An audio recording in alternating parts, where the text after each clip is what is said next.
Yesterday I came to the realization my students can't read. That is the tragic truth. That's not good. Sorry. That is a tragic truth. And I struggle with being told that I have to focus on certain standards on grade level text when my kids are not reading grade level. And I just don't really know how to navigate that. Like, I see they're struggling. They're not going to read because they don't understand what they're reading. You're going to give them a test with a text on it that they don't understand. So they're not going to attempt it because then that makes them feel a specific type of way. They don't want to struggle. And I get that. I do. But at the same time, they're not going to get better either. So it's like a catch-22. Do I push them and try to get them to understand grade level text? Or do I come kind of down to their level and try to show them the standards on a text they do understand? Like, is that Absolutely not. Absolutely not. And man, I'm gonna be honest, y'all. China is kicking our ass. We can try to believe that they not, but they are, right? All this programs, No Child Left Behind, it's killing us. It's killing us. And I'll be the one to say it, me being that I have a child, if she is not at the level she should be, which she would never. Why? Because back in the day, you know what the parents used to do? I come from an era where as soon as you got home, your mama or your daddy know you already got homework. They're not playing these games. When it comes to math, when it comes to literature, my mama used to sit with me every night and make sure I got my homework done. She used to double check and make sure my homework was correct. And she made sure that the curriculum that they're pushing in the schools was also held when I got home. A lot of these new parents today think send their kid to school and that's it. That's enough. That's not enough. It's never been enough. There's a reason why we have homework. You have to put in a certain amount of hours. Your child has to put in a certain amount of hours for them to fully digest and understand the curriculum that they're trying to learn. And this falls on the parents. And I know it, today's age where iPad and iPhones and these kids have cell phones in the first grade, stuff that my generation didn't grow up on. My parents definitely didn't grow up on. They didn't even have cell phones when they were in school, like elementary, middle, and even high school. High schools, my parents had pagers. But we have made it so much easier and accessible for our children of this generation to cheat, ChatGPT, to try to make up areas that they're lacking in. And I would say, well, so this is two parts, right? You have this from a parent's perspective and also a teacher perspective. First, let me circle back to the parent's perspective.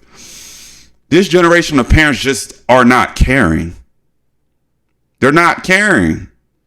You have some adults out here that can't even read past an elementary level, grade level.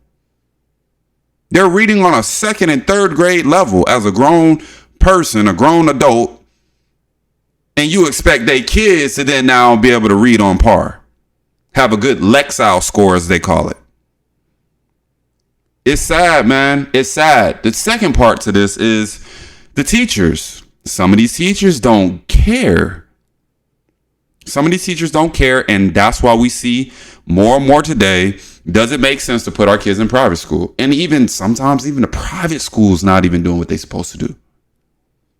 Right? The private school is not doing what they're supposed to do.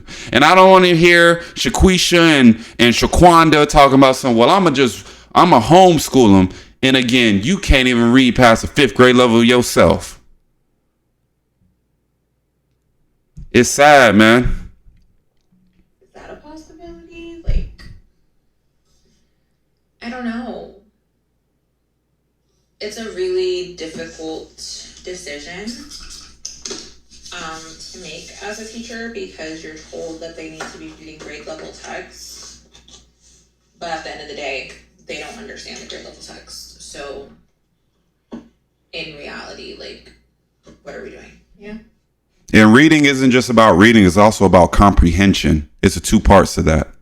A lot of people don't know that, though. Yeah, right. I just took a test at, I don't know what to say the name of the school. What is this? I'm not going to say the name of the school, but I'll show you.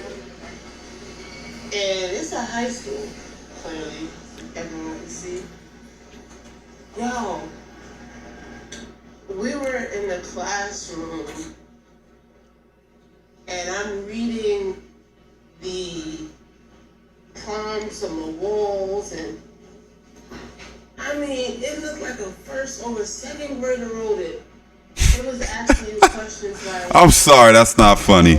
what did you perceive to be the most difficult part of the assignment? It was just like, the assignment was difficult because it was hard. Or the assignment was, the part that was the most difficult was the whole thing. I mean, it was just like, and you go in, there's like Rutgers University, Michigan State, they have all these colleges being advertised, and I'm sitting there like, I mean, principal, I see you trying to give them hope, but, and then I go take a break and I go to the restroom, and the restroom, the hallways have student work. This is where I get on administration, on the bulletin board, things that are misspelled. To me, if you put it on the bulletin board, it should be the best work out there. Things were misspelled, sentences were incomplete, and it looked like, okay, it was a step above the 1st grader. These were definitely 4th graders. And we're talking about made it to the bulletin board. And I was just like, oh my goodness, like if I never thought about homeschooling my kids, my 3 and my 5-year-old, what's the rating of this school? I need to know. And don't let it be a high rating. It's just like, what do you guys perceive as? I can't. It's crazy. It's on Hey man, the statistics are out there. Our education system is getting worse and worse. The worst it's ever been. Louisiana is ranked like the 2nd worst. Literally the 2nd worst in the whole United States. Obviously lower income areas, and you have a select few that come from low poverty areas and they want to make a change. They want to be different. You have those parents that know that education can be the way to financial freedom, and I still believe that today. Right now,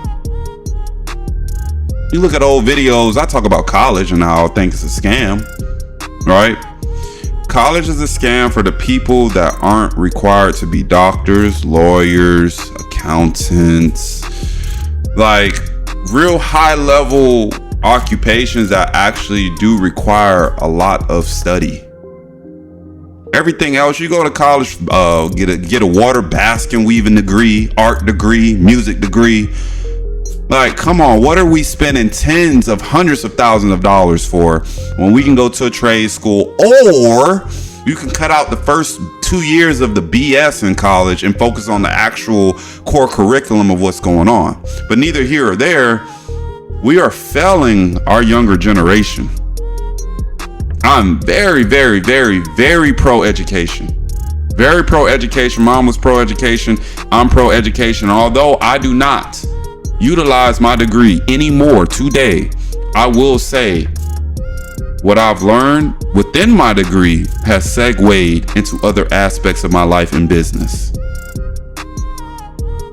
Y'all let me know what y'all think in the comments, man. I love you. I appreciate you guys for continuing to rock with me. Like, comment, subscribe. I'll see you on the next one. Peace.